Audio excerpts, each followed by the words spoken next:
All right, welcome back to Agent Tactics. My guest is somebody I love absolutely dearly, and I'm excited to go into a topic that I don't know enough about or get involved enough in, and that's advertising and running ads. Lead generation is the name of the game, right? That we, as real estate agents, we should be spending almost a majority of our time lead generating, finding the next lead, finding the next client. And there's many ways to do that, and running ads is one of those, but running ads effectively and not wasting money. And that's what we're going to get into. Welcome, Erica Wolf, the Thank Wolf you. of Ad Street. That's a new one. That's a first. I've never heard that one. Yes, the Wolf of Ad Street. How are you? Good. How are you guys? All We're good? doing good. We're doing good. I'm glad that you're safe and not, I'm glad the devastation wasn't worse for you. So glad you're Thank doing you. good. All right. So let's get into advertising and ads. So Okay. you've been running ads for how long, and what made you get into running ads?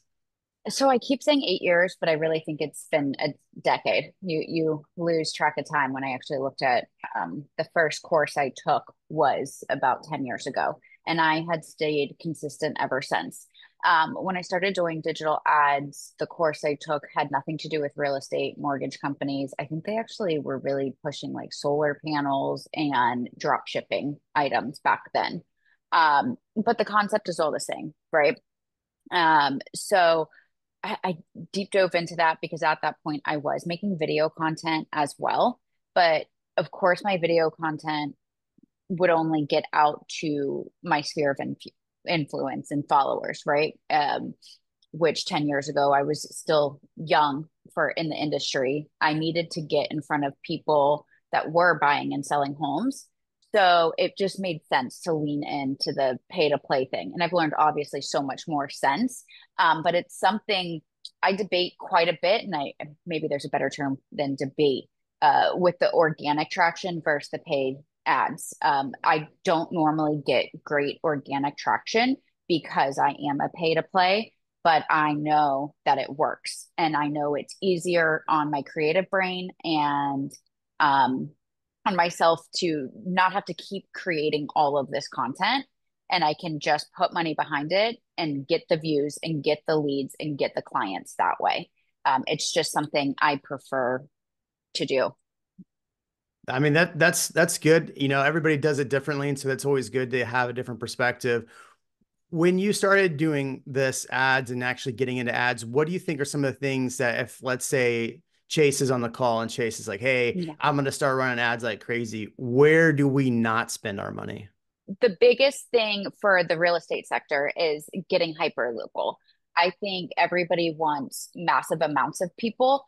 And I think that's a horrible strategy. It can be very inexpensive to run ads and go super local.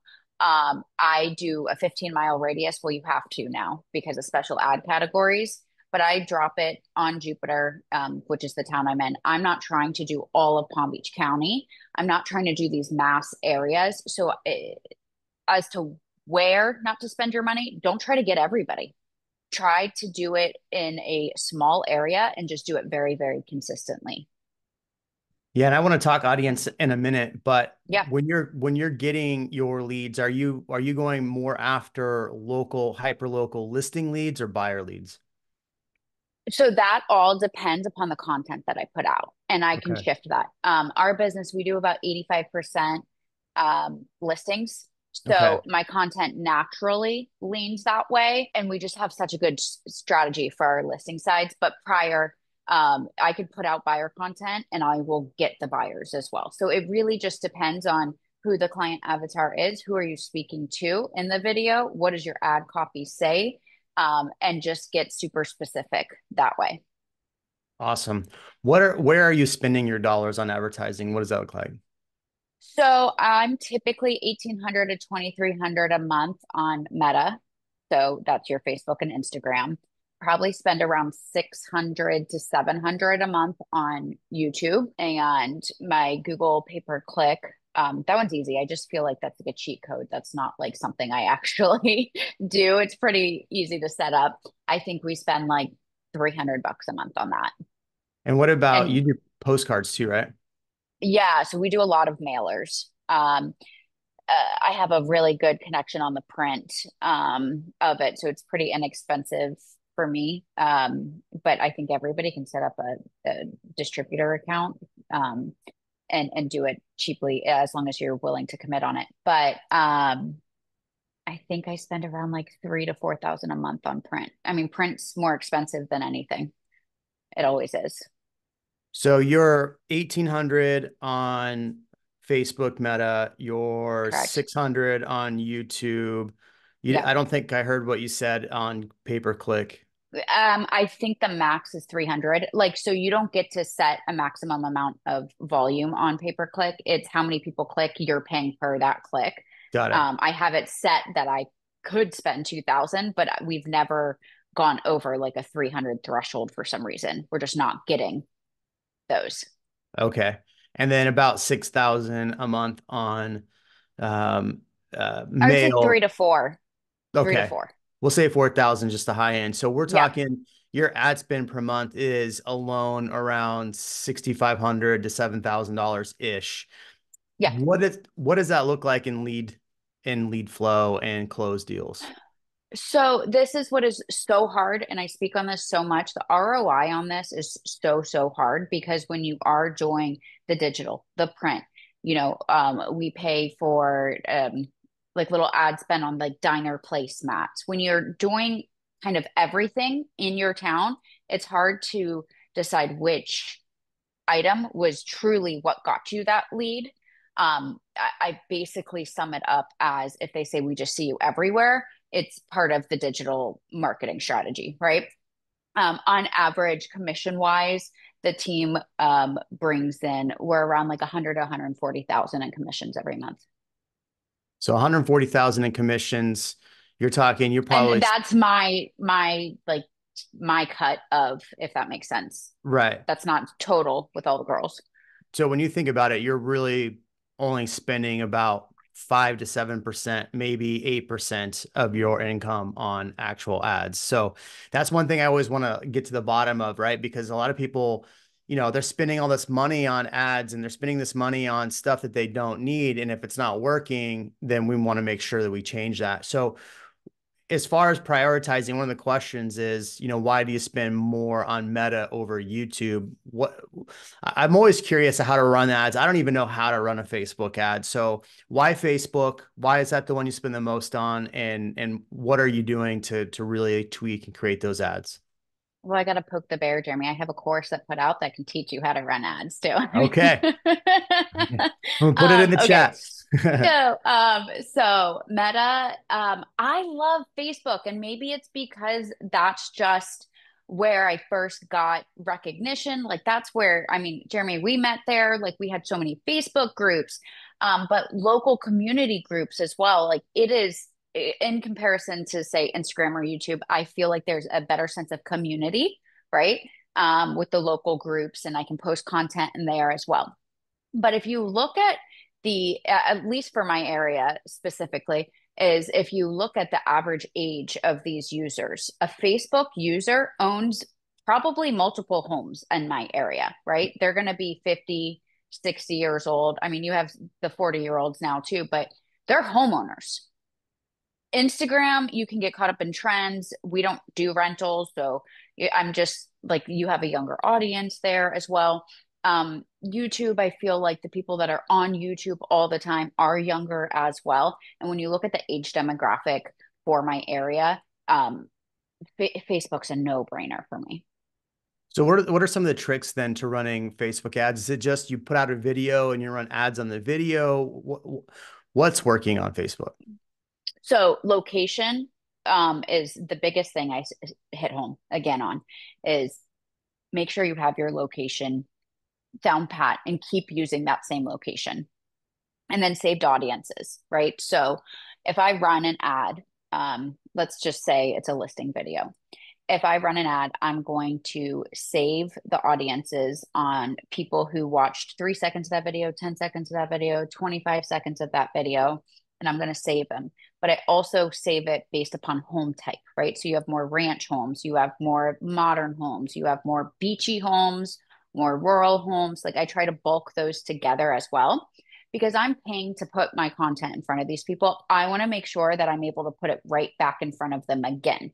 And the way you Okay. do that is through saved audiences and retargeting them. Okay. So it's not as hard. Honestly, I hear most people, once they get through it, they're like, oh, I guess I should have been doing this sooner. I wish I would have known. The hard part of it is you might not see any traction or a lead for like 8 to 9 months from this, Okay. right? And you have to not give up. You have to just be like, okay, every home gets a listing video. Every home is going to have an ad behind, and you could do $2 a day to push this out in your local community if you want. And then I always take it a step further with community content and what I call commercial style videos, basically just selling my services and what we do. Can you show us on Facebook what videos or what you've done on running ads? Okay, perfect. There we go. Okay, All so right. if you scroll down, stop where it says page, there's an info icon, scroll Yep. down, and you get to see all my ads. Good ad library. So you could do this with any page. And I like doing this even in listing appointments. I say, are you interviewing other agents? Do they have a social media marketing strategy? What is it? I like to look them up and I'm saying they have no paid ad strategy for this. So you can click all of these. These are different ads. Video first is my recommendation. So those are bottom of the funnels because they're photo carousels. So that's Okay. the last part of it. But if you scroll to videos, they're So here's videos. This one is brand mhm. new construction. This That's a is commercial. commercial. How much do you spend a day on that one? Probably $5 a day. Let's see, $5 a day on that one. And then this one is another ad. Okay. Yep. And keep going down those. But those are home tours. Okay. So of these, you're talking bottom funnel, middle funnel. Which one of these is driving more leads? So when I tell somebody to start in ads, I always say start with a community video. Okay. And you guys, I'm sure, are familiar with those. Community, either for me, I'm going to use Jupiter as an example, or you could choose a neighborhood, right?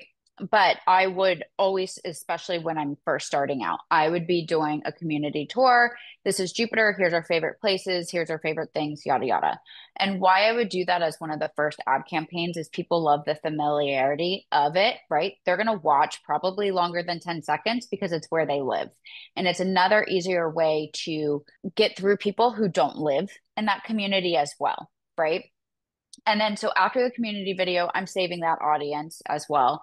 And then I'm going to run a home tour or a listing video that is in that community, right? So now Okay. they're seeing types of homes in there as well. And then I do the carousel post, which is the photos. And why that should always be your bottom of the funnel is because you can't save the audiences or retarget based upon photos, right? Okay. Now, you could retarget based upon if they clicked the link and went to your ad, but think about that. How many people click links? Like, I mean, that's our goal is to get them to click the link, but most of the time people will just scroll. And my theory behind doing it this way in that 3 step stage is it's the psychology of this home is everywhere. It's following me around. I just Hmm. watched, 7 seconds of that video and now I'm seeing photos of this home everywhere. Maybe I should go see it. And the other big perk, and this is what I explain in listing appointments as well, is maybe you only have a 3 bedroom home, but it has an office. But on Zillow and through another real estate agent, a potential buyer is requiring 4 bedrooms. But maybe they don't really need 4 bedrooms, but they've set their criteria to that. Doing digital ads and these home tours, uh, you get around the MLS criteria. So these uh, agents all the time will send me a screenshot and say, hey, I need to schedule this. It doesn't meet my buyer's criteria, but I guess they saw your ad and I want to see it. So Hmm. that's another proof of success for me when I get those. And how many ads are you running a day on Facebook? So I think that said either 18 or 23 I have right now. Yeah. And those are all running per Yeah. day? Yeah. Okay. So you can put a start and end time, but I'm honestly in my ads manager, I'd say about every other day. So I don't put end dates on it. I'm just look and when the home's sold, I'll just turn the ad off. Gotcha. The other thing too, if you're newer and trying to get these listings and trying to get more homes to sell, that same home tour video or listing video, you can then put, we're now pending on this. You could change up your ad copy. We now just sold this. How did you sell it? How many views did you get? Your views are going to be out of this world on those listing tours because you have paid ads behind them, right? So you can show proof of success to your audience that way as well. Okay. So you're primarily getting most of your leads from Facebook. How are they funneling, as far as Facebook ads, how are they funneling into you to contact you? Um, So it really depends on my mood when I'm setting up the ad. I know this is probably like a horrible strategy, but sometimes I'm like, do I want to send them to a lead form? Do I want one built out on this? Or am I just going to am I going to build out a lead form on Facebook because they give you that option as an Hmm. instant lead form?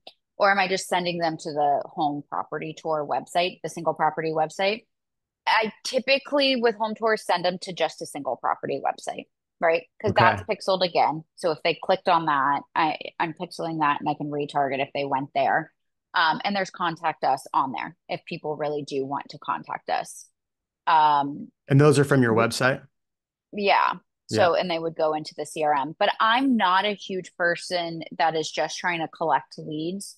Um, or lead contact information and then not do anything with it. And because I have the team built out and they all live in our database as well, our CRM has actual people that have raised their hand and are interested, not like, oh, well, I had to put the information in to see the thing. Right. Please don't ever call me again. Just didn't want the girls to be discouraged about working in the database and to have true leads in there is the way. So I don't make people fill out the information to see stuff. I know that is wrong in the world of digital ads. You're supposed to get all of them.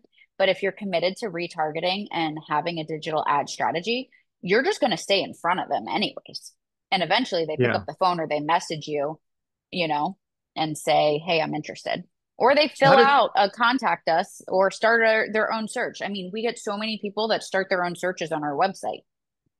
Are you using Lofty for that or are you using Luxury Presence? So our website's built out and luxury presence, but I use Sierra for our true Okay. CRM. Okay. Yeah. Yeah, because I still use Lofty. I found Lofty to be pretty beneficial for us. And then now we have luxury presence as well, which is funny. A client's like, hey, you just sent me a thing. And I asked for this photo to be the first photo. And I was like, oh man, luxury presence sends that out. You know, luxury presence does their whole ad campaign and they build it around your listing. So they felt that that was the best photo. So I'll email them and see what they say. But I'm like, you're an idiot. Though that photo sucked. We're not using that photo as your first photo. But I blamed I blamed luxury presence. I love that. Oh, good for you. I love that. I had somebody kind of off topic wanted the whole listing description changed 2 days ago, and it was awful. I'm like, so we're taking out all the information truly about the house and only listing the neighborhood. Got it. I was like, Yeah, whatever, I'll do it. That's not going to yeah, fix it though. yeah. Yeah, it's tough to sell homes right now, and I feel like sellers are really trying to find every way that they think we're doing it wrong. Hmm. When in reality, it's a multitude of factors. I want to get into retargeting because this is something Okay. we always say retargeting. So, what is retargeting, and how are you actually implementing that on your ad strategy? So, like I touched on, retargeting is you can set the parameters, and it's pretty easy to do on all platforms. Of did they watch it 3 seconds, 10 seconds, 25% of the video, 50% of the video, 75% of the video. And you just will set the parameters. Obviously, if somebody watches 75% of my video, they like me, right? So that's going to be a Hmm. really good audience. I try to just always save my audiences based upon future homes or future content.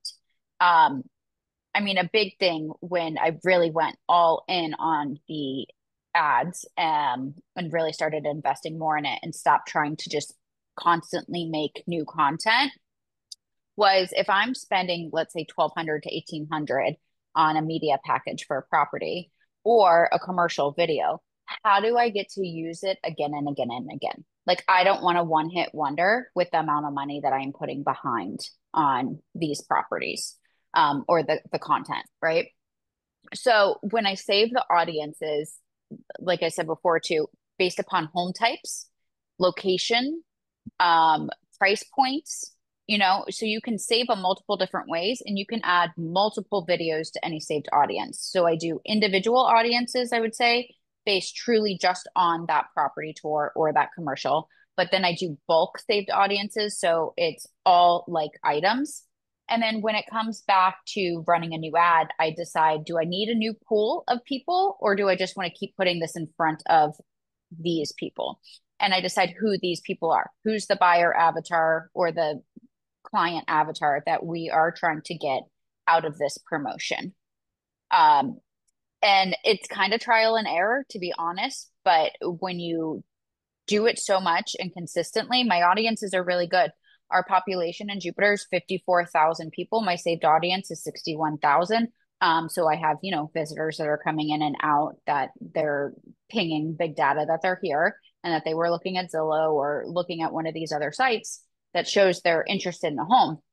So for me to have that many saved audiences or that big of a pool, I personally don't need to be getting new people anymore, right? Like, think about that, the population of the people. If I can just stay in front of those people, all of the money in ads is in retargeting. It takes 13 times for somebody to know who you are for brand recognition, right? They have to see your name or see your face a minimum of 13 times before you have familiarity. So ads is just a quicker way to get there. And I'm just going to keep getting in front of them. Because I don't run ads very often or at Yep. all. It's been 4.5 years since I've run an ad. When I'm retargeting, is retargeting basically just going back to a funnel that you'd set up, a campaign that you'd set up? Does it show you like, I mean, it's Correct. probably not going to show you the users that clicked, but will it say this many users clicked? When we Yeah. retarget, You it's going to have those an, same people.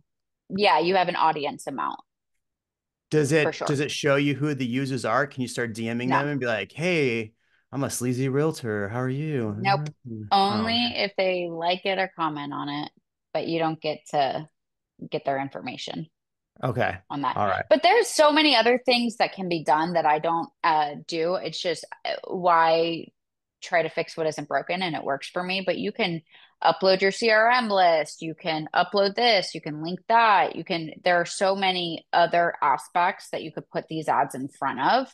Um, but for me, a lot of times I feel like I'm double timing. Like, if I were to upload my CRM list, why? They probably all came from social media. So I've already pixeled them. I'm already tracking them. YouTube is very interesting to run ads on. Um, but it goes back to the age demographic that I was talking about. It is played a lot in schools. My ads, for some reason, when teachers are showcasing stuff, I would say about 3 times a week, I get tagged in a story or a post. And it's kids in middle school or high school that like either know me, know my kids or something. And they're like, Erica or Miss Wolf is, on our TV again.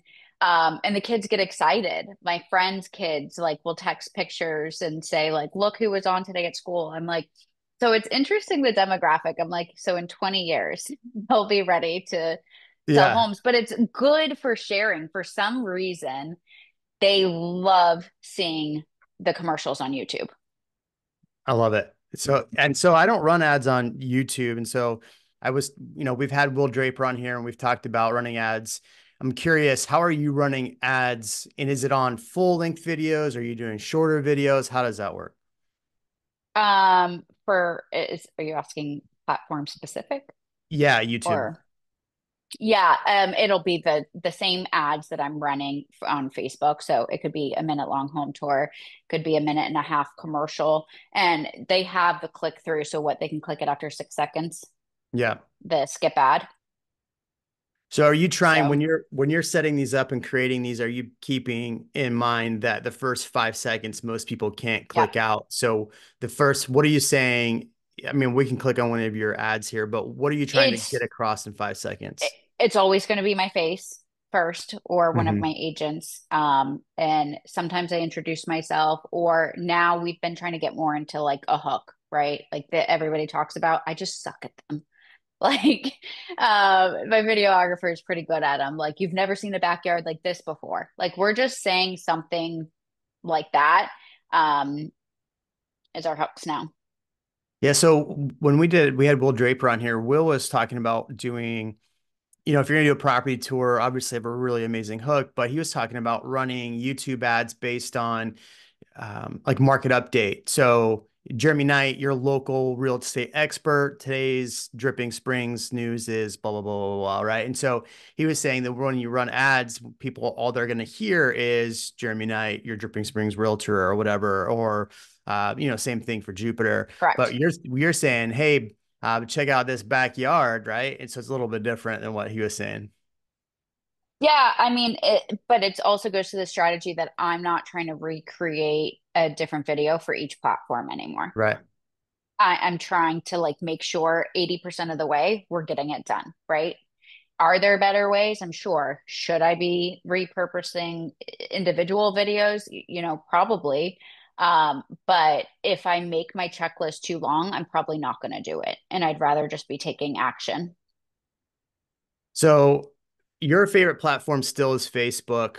What Correct. is it? And you're doing YouTube. Which one is converting the most? Is it still Facebook? And I definitely want to Facebook. ask a question about Google because I'm curious. I have a Google business profile. I'm curious how you're running ads through there. Yeah, so Facebook for sure. YouTube, we get more shares and like social media traction from our Okay. YouTube ads. Like nobody's resharing my Facebook ads, right? Or Right. like posting and tagging me. And that um, YouTube, we probably get more form fill outs, right? Like they are clicking from there and asking for information, but that's just because of the way that YouTube sets up their ads differently than Facebook, but pretty similarly. Um, and I mean, honestly, on all the platforms, we just try to stay super consistent in the branding.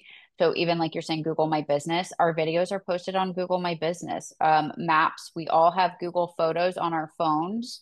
My whole team has to be Google first, even though we all have iPhones, but Google Photos, and we have our location enabled because then it's geotagging photos or little videos, right? So if they're out and about, they can share and you just start looking like the community expert. On Google Business, your videos, I thought they were only allowed to be 30 seconds. They had to be under 75. Yeah, Alex uploads it, my marketing director, but I think it just automatically trims it. Oh, okay. You know what I mean? Interesting. Like Yeah. you could upload a minute, but it's telling you we're only going to do the first 30 seconds. And we Got say, it. screw it. Because who's watching that Right. anyways? One thing we're doing on ours, and I'm gonna get to Chase's question real quick here. One thing that we're doing on ours is that we're taking and creating a blog. So we take the YouTube video, build a blog on Lofty or Luxury Presence, Yep. put that onto Google Business Profiles, and from Google Business Profiles, we can run ads through there. But we're getting a lot of Google leads now because, and I don't know if it's because of Luxury Presence. I don't know if it's because, but this is well before we started implementing Luxury Presence. But we would get people to come through and read the blog from Google Business Profiles. So Hmm. that's a free way maybe you can do it instead of run ads. So I don't know if you guys are doing blogs. Are you doing blogs? Yeah, so we do a good amount of blogs. I should track it more. It's just something the marketing director does, and I just trust she's doing it. Something interesting on the Google My Business, if you click our products, and this was a Jason Pantana thing, all of our community tours have guides and videos with them embedded in blogs and all of our resources, and they get a good amount of clicks as well from our Google My Business. Interesting. I'll pull that up Hmm. in a second here. Chase, what's your question?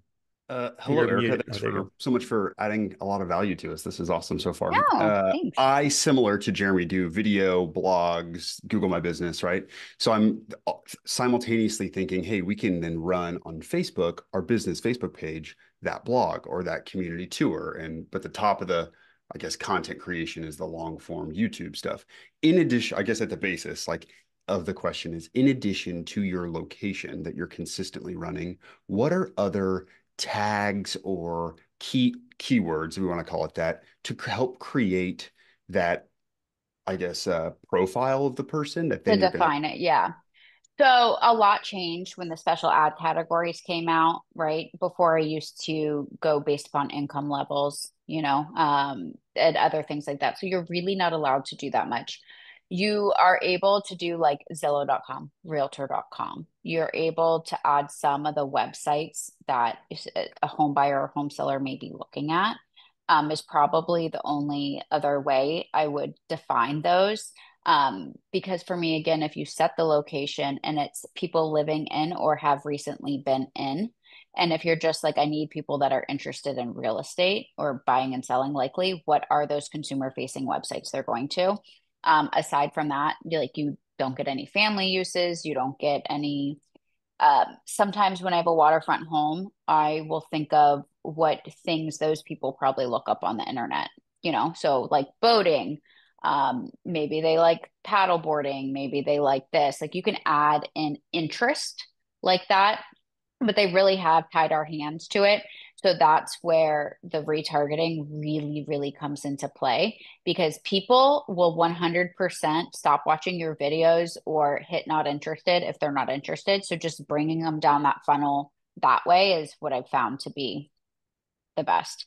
I think if you ask ChatGPT or Google a list of, I'm a real estate agent, running digital ads, what interest should I put in Meta? And it'll spit it out for you now too. Sweet.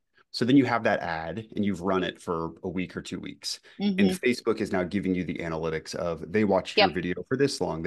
And then you can go and save. I'm a newbie whenever it comes to this Yeah. too. Like, Yeah. you can literally save that as I'm in the Woodlands, Texas. So, Woodlands demographic or Woodlands target audience one. And then So my way of doing it would be like Woodlands Community Tour 3 second. I'll write like the number three SECVV video views. And then I'll do like a 10, the same like header because I want to know what video it was and keep in mind that. And I'll do 10 second or 25% video views or 50% video views. Obviously, if you change to like a 50% or 75% watch time on that video, that person likes you, they're interested, right? So they're going to be a better audience to stay in front of. Now, when starting out, I wouldn't start that high because remember, in your funnel, you're at the widest point, right? Um, but eventually, I would still save audiences out at like a 50% or 75 because maybe you have something killer in a year and you have, you know, 6,000 people and that 75% watched. That's a good audience. And then have you ever considered putting like a competitor's, website in there as something that like they would see your ad if they had searched for the Jeremy Knight real estate team? No, I haven't done that. I just think if you get too specific, you're not going to get in front of people that well, Cool. I mean, how many people are typing that in? That's what I always try to think For of. Jeremy, like very few probably. I love Well, that. He's a good guy, Chase. one question a lot of us are trying to, or I would imagine many of us are wanting to up our price points, and you do a lot of luxury. In fact, Mhm. what's your status with Real Luxury? I forget. I'm a founding member. I created the division. Okay, so you're a As my founding, friend Marley likes to say, she calls me the founding father. But yeah, you're the yeah. founding mother. It's okay. Uh, so you're ahead of that. I mean, obviously, I'm part of it. And as far as using YouTube or Google Ads or some of these other ads, what are you using to try to maybe focus more on luxury and luxury clients? So can I give David Caldwell a shout out Sure. on this? If not, I already did. He really helped me because when we were running through my business and he was one of my coaches, I was below average for my town. Like I sell a good amount of homes, but price point, my average price point was below the average of my community. And he's like, this doesn't make any sense. So we worked very hard on increasing it and it worked. I mean, for 2 straight years, all we did was what messaging we're putting out is targeting the luxury consumer. Market updates, I wasn't doing any that said anything about a home under $1.5 million. We are Okay. just excluding, we're not going to say the lowest house in. No, we're going to say the most expensive house sold was $32 million. That's at a price, a square foot of this. Here's our average price point. Nothing was ever below that average price point, right? So that helped. I went and did more home tours at agent friends that I have. I have a good friend here, Mike, who represents a luxury builder. So he was letting me come in every home and doing them. So it was, here's what $10 million gets you in Jupiter, Florida. So it was, our messaging was super specific. Even our newsletters was to a higher end clientele. How did I start dressing? This gets into like a whole new realm, but I invested in a new wardrobe. I stopped wearing jeans all the time. I love jeans, but now I buy expensive ones. But I changed up my image as well. What things are they interested in? Um, and we shifted it that way. But Interesting. it So really is, all these ads you can be put in front of your entire community. But who are you speaking to is by what you say in your video and what your ad copy says. And then I saw somebody asked about ChatGPT. It's amazing how much we use now because I have all of my Facebook ad copies and YouTube ad copies saved. It's a Google Doc of over 300 pages, and I just copy and paste and save them. And I've always used a similar format. And I think about 60 days ago, we started asking ChatGPT what we should be putting as our ad copy. And I say, I'm running a digital ad funnel for this. And what should my ad copy be? yeah, I've been working with ChatGPT a lot actually recently. Mhm. And so it's amazing what you can put in there. I usually just say act as a copywriter for a stupid realtor in Austin with blonde hair and blue eyes. And usually that it gives me Works. something. Yeah, Good. yeah. Although I've been called ginger recently, which I don't appreciate. Nothing against the ginger. Um, Well, what another thing we did is if you have a certain standard or template, the way you write stuff or do stuff, I put it in a chat GPT and said, here's been my template for this. Restructure and give me a better one. I mean, I don't know if it's performing better yet. Time will tell, but I Mhm. was impressed by it. Like there's so many tools now that we don't even have to think. So it's, I want to become a luxury real estate agent. I'm running a home tour ad on this or a market update ad on this. What should I be saying? Yeah, I actually, so I've been building out all of our SOPs, and you and I talked about SOPs. I've been building SOPs on there, and then going back and changing up things that probably don't apply to me, or how I would do it differently, or how I'd want to do it. But it's nice because it gives you at least a template. One thing, we went out of town this last week to do our business planning trip, and I asked Eileen, I was like, "Hey, give me the Tom Ferry business planning book." And so Yep. she gave this to me. And so I went to ChatGPT and literally wrote, okay, I'm a realtor. I have a business plan. This is what we want to do. And literally just started writing out everything that I would want to talk about in a business plan, how I'd want it to look, and just kept writing and writing and writing and writing. And literally I had probably a page and a half, almost 2 pages written. And I go, give me a business plan. And it literally popped me out an entire business plan for the entire year. And I was like, okay, now add this, now add this. And literally we have a 12-page business plan now that looks amazing. Uh, Yeah. and and so there's a lot you Well, can now do I with want to that. see that. I'll show it to you. It came out really nice. Impressive. I Yeah, love I that. was actually like, wow, yeah, my coach is going to be impressed by my business plan.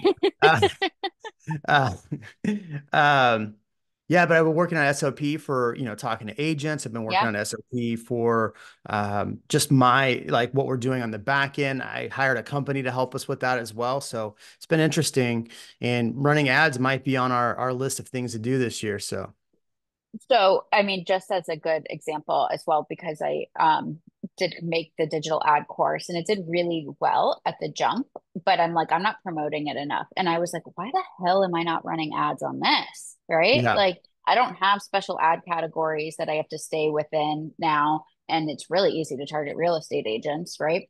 So, I put it in a chat GBT and I said, give me a 30-day marketing plan utilizing digital ads to promote my course. And it spit Hmm. out, like Chase was asking, interest or target people, like things to write in there. And I'm going to test run it. I'm going to A and B split test it. I'm going to run it the way I think it should be run, but it's so different for me on a national level versus the hyper focused location that I'm used to in real estate. Um, I'm going to do it the way I think I should do it. And then I'm doing it the way ChatGPT says to do it. And we'll see. I'm curious how that works. If Yeah. ChatGPT beats you, then Oh, I'm screwed. I know. That's awesome. Uh, one question I always ask, and this is because, I'm actually coming out to Florida in what, 3 weeks, 4 weeks to talk. Yes. And November so 7th. November 7th, right? And so one of the things I'm retooling my whole talk here, and part of what I'm talking about is building your audience, right? Building your audience for YouTube, what that looks like for you running ads on your audience. How are you curtailing it? Are you trying just to focus on luxury? Is that because we talked about that a minute ago? How does the ad campaign work? And then there's a good question here next from Chloe. So I would still just be using my retarget audiences, but how it's going to be brought down the funnel further is the content in the video or the messaging that I'm putting out, right? Somebody that can only afford a $200,000 house probably isn't going to watch 50% or 60% of a luxury market update, right? Or something like that information doesn't pertain to them anymore. So it's almost, I hate using organically, but they are organically weeding themselves out. Hmm. Okay. And that's what we came up with Caldwell was just the messaging. What is our messaging on it? And you can do that with anything. I think like we had said, is it more sellers or more buyers? I mean, I could turn on a whole buyer campaign right now and make all my videos about speaking to buyers. I could decide if I want them to be buyers from the Northeast, right? It's like, oh, you probably are a snowbird coming down here to get away from the cold weather in the Northeast. Welcome. Have you ever thought about purchasing a home instead of paying $15,000 a month in rent? So it just tailor your message to the avatar, the client avatar that you want. Okay. What's the difference between boosting ads and running ads? Do not boost. I mean, I guess boosting is a quick way to do it if you just don't want to pay any attention to anything that you're doing, but you can't save audiences based upon boosting. Um, it's it, I always think of it as you're just throwing your money away. Like if I'm paying again for an ad, I want to be able to benefit off of those people seeing me again and again and again. That's good to know because I think that Instagram makes it super easy to boost, right? Oh, I can boost this for $15. Oh, awesome, $20. And then you're right, you don't get to see any of it. So how do I go in then? Do I just go into Meta, like is there the Meta Yeah. business and run the ad there? So correct. So you're gonna go to Meta, and I still call it Facebook Business Manager. You got to make sure you have a business page set up. You do want to link your Instagram account. I do have a separate Instagram account just because I have the team. But if I didn't, I would just use my normal Instagram and link it. But again, I have a person that handles my business Instagram account also. So you link those accounts and you add a credit card. It literally walks you through the steps the same way YouTube does. It walks you through. They have all these messenger bots that, pop up and tell you, click here, do this, around the screen. Um, but you just have to have your Facebook page set up. And the other thing is, please, if you're sharing from your personal page, like don't share stuff from your Facebook business page. Like Facebook is really smart. They know you're trying to promote your business, and the only way they're going to help you promote your business on Facebook is to pay them. Yeah. And that's why on YouTube I've only done organic YouTube videos because if the moment I pay YouTube, they're gonna say, Yep. well, hey, this guy's willing to open up the pocket. We're not Yep. promoting their videos because he's gonna pay. So, and I think that's where the conversation gets a little bit different is because on Facebook Business Manager, right, or on a Facebook business page, sorry, they've from the jump known it's a business page. You're never give me one person that has a business page that like goes crazy organically. It's just not a thing. No. They have personal or creator profiles, you know what I mean, but not business pages. And so all right, so I got my Instagram. I'm about to click the boost button and I say, all right, I'm not gonna boost on there. I'm gonna go create an ad. What's the optimal dollar per day to run an ad for how many days on, let's just say, a listing, right? I have this cool listing. I want to run ads. I want to get leads for it. What's the best way to do it? I, for some reason, just always do $5 a day. It just seems just a number that makes sense for me. If you want to do three, $2, like I found most people once they choose a number, they kind of just sit with it. Yeah. Or maybe you're saying for a month, I have $200 I will throw at this listing tour. You could put it in that way as well instead of a per day. Um, End time, again, I go into it so much that I don't put an end date in. If you're somebody who's probably going to forget that you're running that ad, I'd put an end date of like 2 weeks or 30 days. But I really think the more time and the more money you put behind the ads, so they're just going to perform better. So if I have something I need to promote quicker, like an open house, I may, instead of doing the $5 a day, up it to 10 just to get more eyeballs on it in a Yeah. quicker amount of time. What about automated ads? Are they the way to go? I'm not sure what that means. Betsy, what do you mean by automated ads? Maybe is that the boosting ads? Maybe that's what she means. Um, Rachel, what questions do you have? Craig, I see you over there. I always pick on the people I can see. What questions do we got for the master ad runner?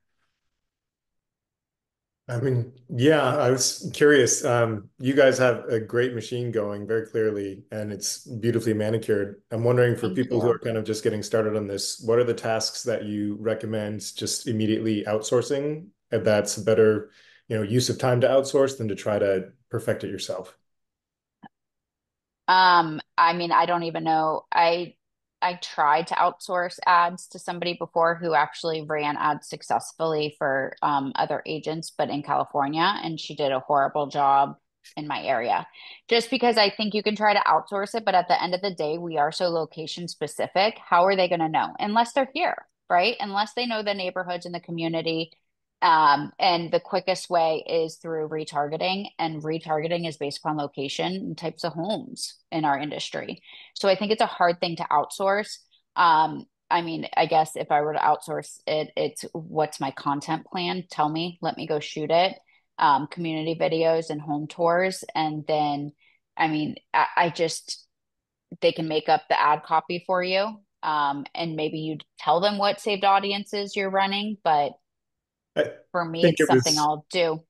I think I was thinking more towards the creation side of things. In the back of my mind, I'm wondering, is it worth trying to spend time getting really skilled at creating the videos or just hire a videographer and bite the bullet and have somebody film? So my videos used to be just me with my phone. I mean, you're paying to put it in front of people, so you're gonna get views on it. So the quality honestly doesn't matter that much. And you're still outperforming another agent that isn't running ads, right? My shitty video is gonna outperform your non-existent video every day of the week. I mean, Katie Day makes fun of me quite a bit because I have all this equipment around my office, but I will still put my phone on a tripod in front of my storefront window and just talk. And then that's how I do my market updates. I have podcast rooms, I have all of these, but I'm like, what is the quickest way that I will actually execute this? And Mhm. perfection kills performance. It definitely does. Thank you. I would say Yeah, of from course. a content thing here, I think she's right. The challenge you're going to run into is if you try to outsource like your videographer for coming up with your content, it's going to be a challenge because it's not you, right? Mhm. And so maybe you're not creative. Like I'm super not creative, but I can look up how to talk about different things that are happening in Austin or different things that are happening and I can like give my 2 cents on it. But as far as being like super creative, I'm not super creative. And so if I were to outsource that out to a videographer, they wouldn't know what to do. So you have to, I think, as far as the editing and stuff, yeah, that you could probably outsource to an editor, but it does help to understand how to actually edit some of the stuff, just so when you shoot it, the flow comes out a Mhm. little bit better. So I would understand a little bit, maybe use CapCut or something and try to edit a few videos just so you can kind of get an idea of what the flow looks like. because then your ideas are easier to come up with because then you're actually thinking about from the shooting side and then they get shot a lot faster. So it's all a process, but I would try to figure out a little bit of it by each time you do something and then go from there and then figure out what you're good at and what you're not good at and then outsource just what you're not good at. I'm not good at being pretty on camera, so I got Eileen finally on camera last week and that definitely upped the She's doing video great. content. Yeah, I know, right? I think also, I mean, we could use Brad McCollum as a perfect example. His home tour videos are unmatched, in my opinion. I mean, there's some people that spend ten to $20,000 on video shoots and will get what he gets, but he's doing that all himself, and the process is 8 to 12 hours per home. It's exhausting. I'm never going to do that. My content's never going to look like that. Right. Um, it just never is, right? But my bank account looks real good on my videos, spending the amount of money I spend and running ads. It's just a Yeah. different strategy. And this is something me and Jeremy have always talked about too. Like organically, unless I'm doing something creative or outlandish, I'm not gonna perform well. It just won't for me. And you have to be okay with that. And I think it became exhausting mentally at some point to keep coming up with creative next best videos. And it's still like things people ask me all the time. Oh, when are you doing another crazy video? I'm like, man, I don't make shit off of those. I make money off of, market updates, community tours, and neighborhood or home tours. Like that's where I'm investing my time in the content creation of it. But, you know, what Brad does works very well for Brad. And Yeah. that I think is exactly what you were saying, Jeremy, is the outsourcing of it. You have to find what you're good at. And our cell phones are so advanced now. You could do these home tours, edit it, like you're saying, in CapCut and freaking throw some money behind it, and it's going to perform well. Yeah. Um, there's Sunsire. She's an agent in Port St. Lucie. Um, I love using her as an example. I don't know if you can pull her up. SONSIRE_Florida_realtor. She does 2 shoot days and she goes and looks at builders' homes and she edits those videos on her phone and she posts them, but she is consistent. She posts 2 to 3 reels a day. Some are the same homes. She refreshes. She goes to all the new construction. She crushes it, not only in views, but in sales because she chose that one thing and just stayed super consistent with her style. But Who it's was that a again? Could you repeat? Sunsire, SONSIRE, Gonzalez. Thank But you. I like using her as an example because it's just her cell phone. So if you don't have the money or you're not going to post it unless, or you're not going to go edit it and outsource it, like this is a perfect example. And she's not even on the screen most of the time, too. So, Yeah, I like that. Raj is a good example of the property tour on YouTube. Raj Sehu. I like. I think so. You're right. It's the three things that make money: the neighborhood tours, the property tours, and the market updates. So if you were mhm. just probably focus on those three things, that'd probably get you the most money right there, most bang for your Yeah, buck. I agree. Uh, I agree. there's questions about your course. I got a Oh, YouTube course that just dropped. If you want information from that, we're starting the first rounds of that, and then we can drop. I'll put your course in our. If you send it to me, I'll put your course in our Monday email blast so okay. everybody has it. Yeah, send it. I think you're gonna email with Sonia on there, and then Yeah, I any am. promo codes. I Uh, put it in there. there we It's go. cheap. It's 2.99. It walks you through setting up the whole thing. I actually got a lot of crap about the price that I put it at, but I would just rather people do it. And it's the way I run the ads for my team specifically. It shows you every step and it will set you up on a business manager and everything. So I love it. I'll put my flow desk. I hate when this happens. Flow, flow. There we go. There we go. So on my flow desk, so if you click on my flow desk, it's got YouTube course. It's got all the replays for this, the free books that we put out from this, all the free stuff, plus to sign up to make sure you get on all the emails. So that's what that Flowdesk link is. So there's a lot on there. Thank you. Last questions. Who's got last questions before we get out of here? Let's see. How do you access the code? Betsy explained about the automated. That is a new option they added. I haven't test run the automated ads through them. I still just do manual setup. I mean, maybe I should, but I haven't. Okay. There was another question in here. If I'm farming, do you recommend uploading the audience as a custom audience and start a funnel there? That was Yasmin. Yasmin. I did see her question. What was it again? I just want to read it. If I'm farming, do you recommend uploading? Uploading them as a custom audience, you typically have to have their social ID. So if you're talking farming like print wise and you have addresses like home addresses, you have to find the individual's social IDs. It's on the back end of their URL. It's very time consuming. So I wouldn't recommend that. Well, all right, we're at an hour. The replay of this will be out Monday. If you want to see the other replays and all that fun stuff, click on that Flowdesk link. Also, check out Erica's course as well. Make sure you follow her on the Instagram and Facebook. And then, oh, Rachel's getting a kiss. Oh, so sweet. All right, everybody, we'll see you next week. Thank you. Thank you guys so much.